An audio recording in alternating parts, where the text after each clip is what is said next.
औज़ुबिल्लाहि बिस्मिल्लाहिर्रहमानिर्रहीम अस्सलाम वालेकुम।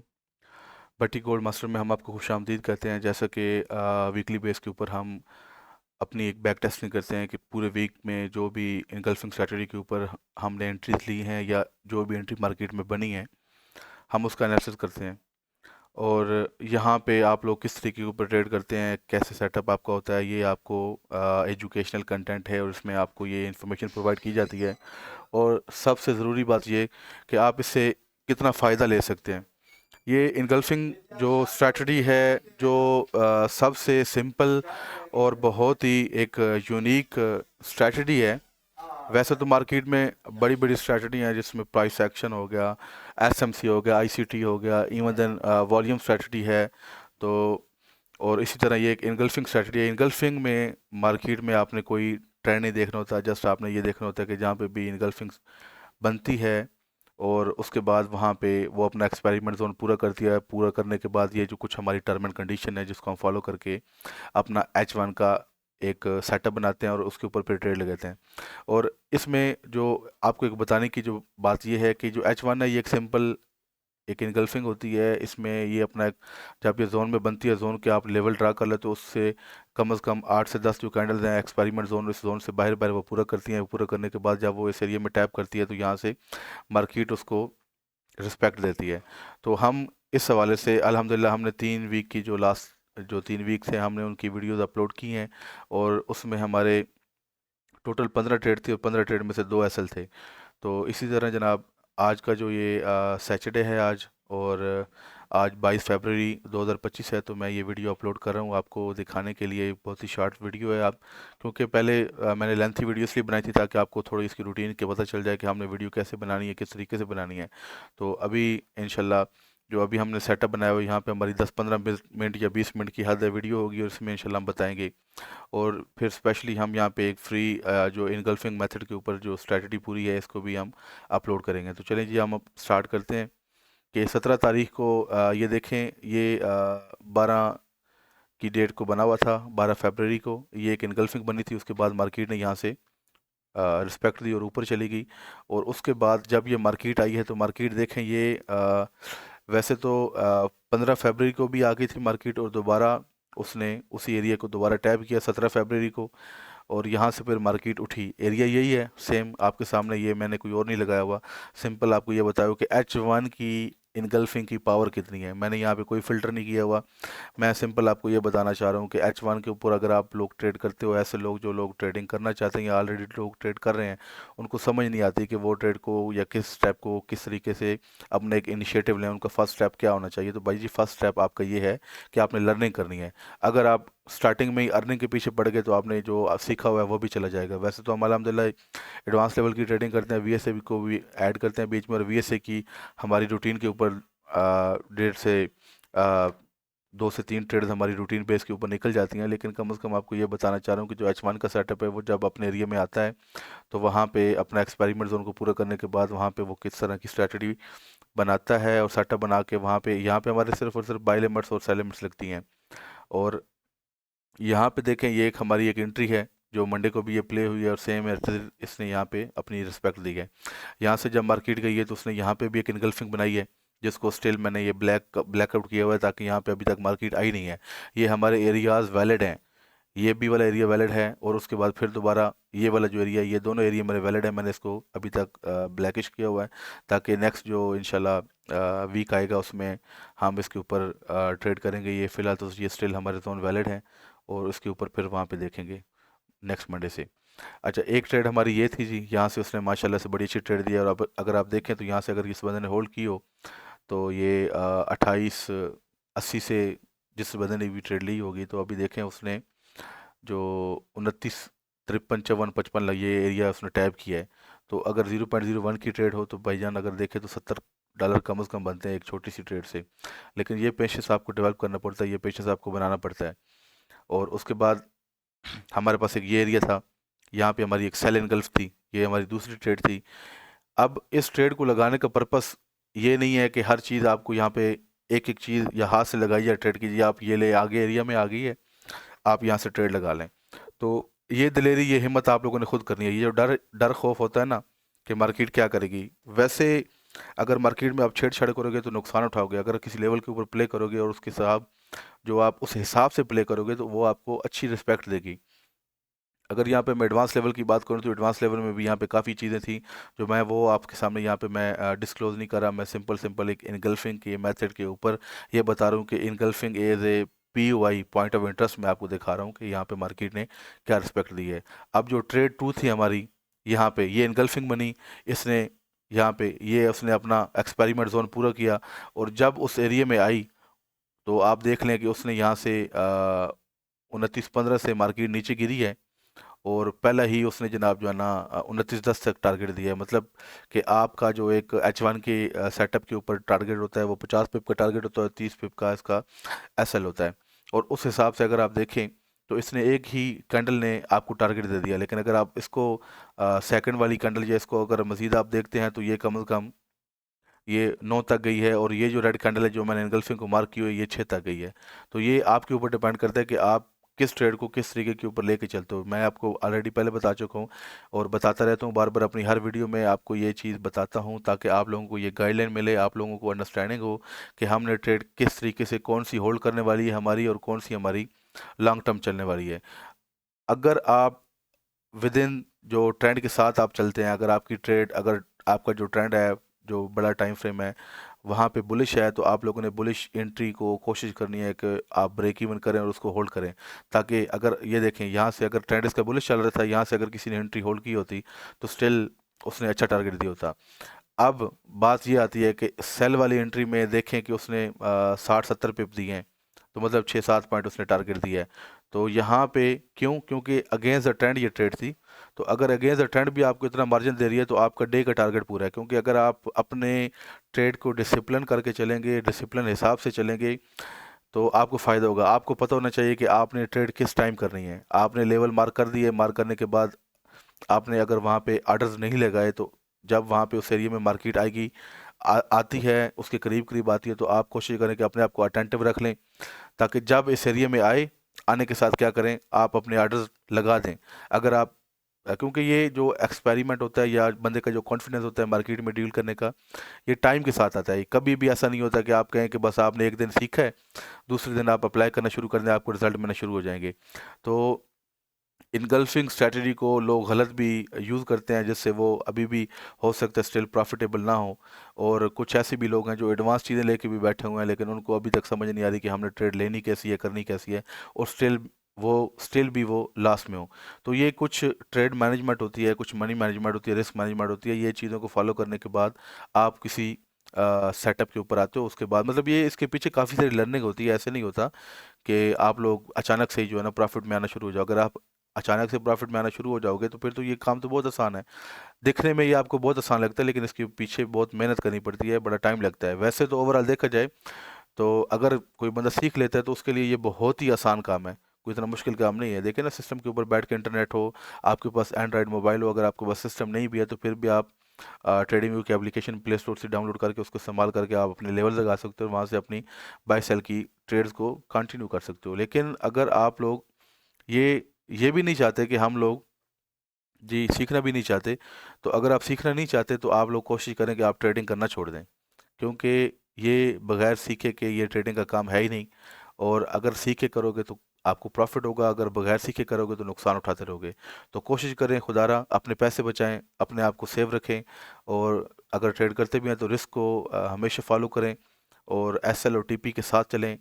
और बगैर एसएल के कोई भी ट्रेड जो है ना वो नहीं होती। हमारी जो भी ट्रेड होती है हम अगर ट्रेड लगाएं, लगाने से पहले हम ये देखते हैं कि हमने एसएल कहाँ पे प्लेस करना है। तो कम से कम आपके माइंड में ये आ जाना चाहिए कि आपका एसएल कहाँ पे होना चाहिए। कोई भी बंदा अगर गाड़ी चलाता है तो वो सबसे पहले अपनी ब्रेक चेक करता है कि गाड़ी की ब्रेक है कि नहीं है।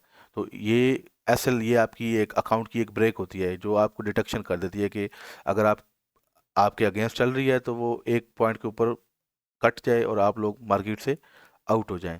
तो कोशिश किया करें कि अपनी एसएल के साथ ट्रेड करें, एसएल के बगैर ट्रेड ना करें और टीपी और एसएल लाजमी लगाया करें और इसको हर हिसाब से फॉलो किया करें। अच्छा जी, दूसरी ट्रेड हमारी ये थी, ये इनगल्फिंग बनी। इस इनगल्फिंग में यहाँ पे उसने टारगेट दिया, यहाँ पे लगी और इसने कम से कम 17 पिप्स दिए हैं। उसके बाद हमारी जो तीसरी ट्रेड है, तीसरी ट्रेड अगर हम देखें तो ये एक प्रॉपर H1 की इनगल्फिंग पड़ी है, ये वाली। और इसमें इसको मैं थोड़ा प्रॉपर कर दूँ, ये देखें। अच्छा जी, तीसरी इनगल्फिंग ये हमारी पड़ी थी, ये देख लें बेशक आप। मैं आपके सामने जो रियल चार्ट है उसके ऊपर लास्ट वीक की बैक टेस्टिंग, मतलब मार्केट में रिसेंटली बैक टेस्टिंग की हुई है। अभी बैक टेस्टिंग कर रहा हूँ ताकि आप लोगों को पता चले कि इनगल्फिंग की पावर कितनी है और इसके ऊपर आप किस तरीके से ट्रेड ले सकते हैं। मैंने आपको ऑलरेडी बताया कि यहाँ पर स्ट्रैटेजीज काफ़ी सारी हैं, सारी स्ट्रैटेजी को आप फॉलो कर सकते हो, लेकिन आपको अगर प्रॉफिटेबल बने तो एक स्ट्रैटेजी को लेकर चलना पड़ेगा। अगर आप दो तीन स्ट्रैटेजी को मिक्स कर दोगे आपको समझ नहीं आएगी। या तो मिक्स करके आप किसी एक रिजल्ट के ऊपर निकलो, अपनी एक खुद से एक स्ट्रैटेजी बनाओ, तो फिर तो समझ आती है। अगर आपको ये समझ नहीं आती तो कोशिश करें भाई एक स्ट्रैटेजी को अडाप्ट करें। वो इंशाल्लाह अगर आपने 100 ट्रेड्स मुस्तकिल डिसिप्लिन के साथ उसी एक स्ट्रैटेजी को फॉलो करते हुए उसके रूल रेगुलेशन को, उसकी टर्म एंड कंडीशन को पूरा करके अगर आपने ली है तो यकीन माने आप इंशाल्लाह प्रॉफिटेबल हो जाएंगे। अगर आप ये देखेंगे एक बंदे ने बाई किया हुआ है, आप आपका सेलअप जो सेटअप है वो सेल का बन रहा है, तो आप वहाँ पे परेशान हो जाएं कि यार ये अब मैं क्या करूँ, किस तरीके से करूँ। ये तो दूसरा जो है ना उसने बाई किया हुआ है, या आपको कोई व्हाट्सएप के ऊपर सिग्नल आ जाता है तो आप कंफ्यूज हो जाते हो। तो आप लोगों ने कंफ्यूज भाई नहीं होना, कोशिश करनी है कि आप लोग अपने माइंड को क्लियर करें और फोकस रखें। फोकस करने के बगैर आप कुछ भी नहीं कर सकते। तो हमारी जो तीसरी ट्रेड थी अल्हम्दुलिल्लाह इसने भी, ये देखें यहाँ पे जो टारगेट लगा हुआ है यहाँ पे इसने सेल यहाँ से बहुत अच्छी आई है, यहाँ से 38-39 से। और इसने जो पहला टारगेट दिया है ये देख लें कि उसने 24 का दिया है, मतलब कम अज़ कम उसने यहाँ से हमें 16-17 पॉइंट्स दिए हैं। मतलब ये कि 160-170 कमुलेटिव पिप्स उसने निकाल के दिए हैं।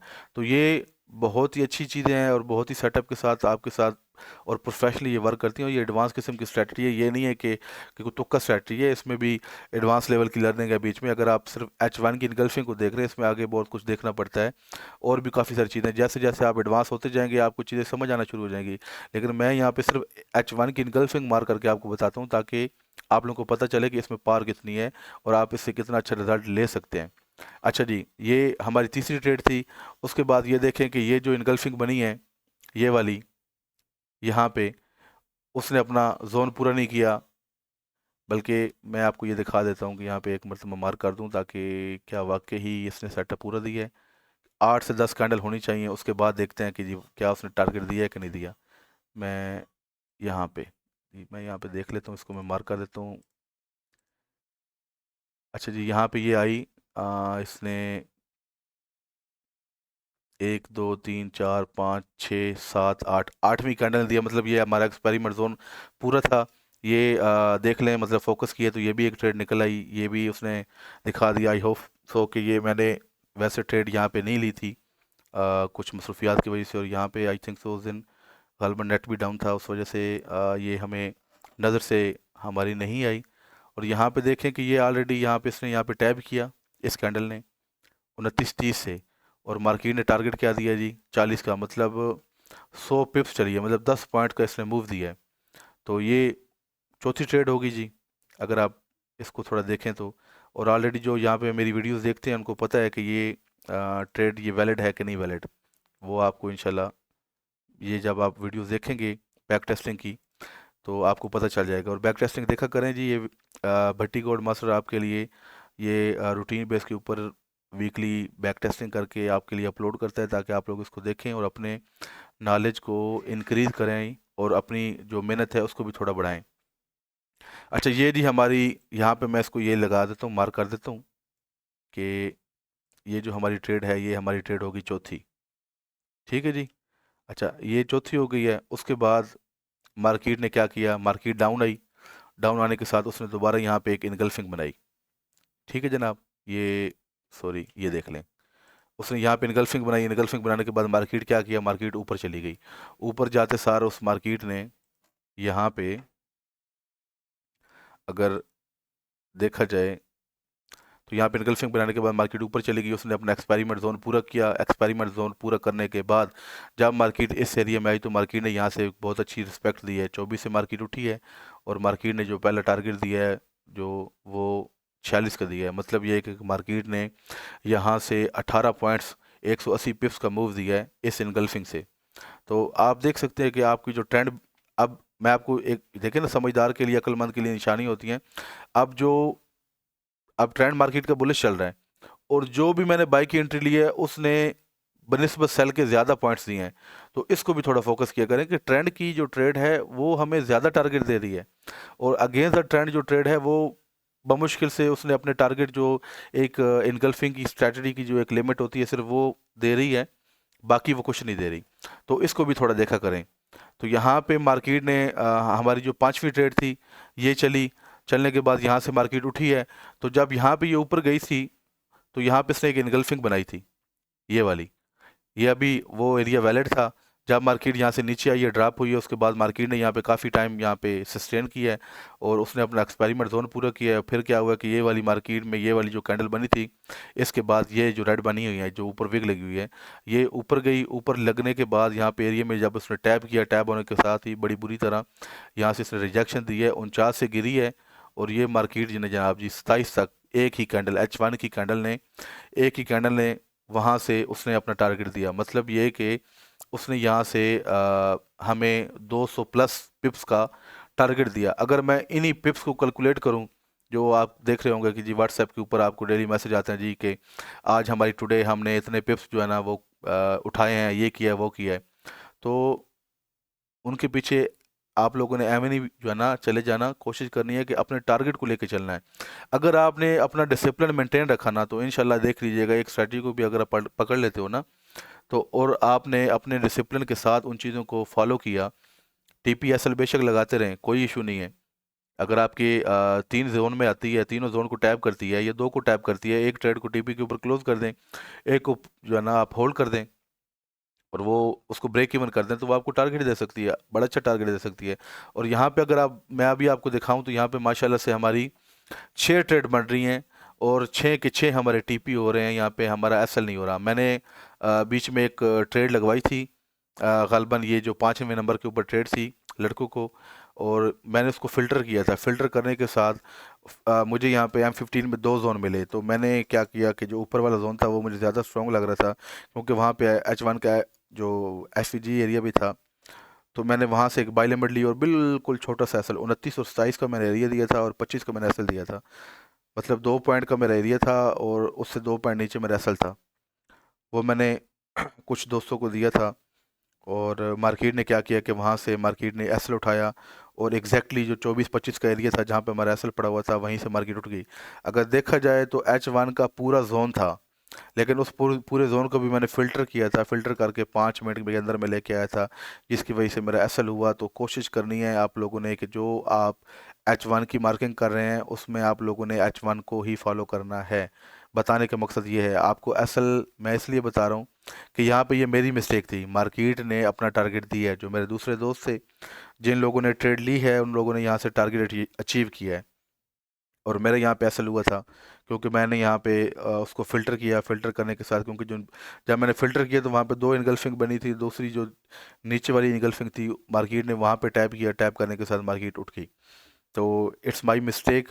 और एसएल जो यहाँ पे मेरा हुआ मैं उसको यहाँ पे काउंट करूँगा अपने इस ट्रेड के साथ।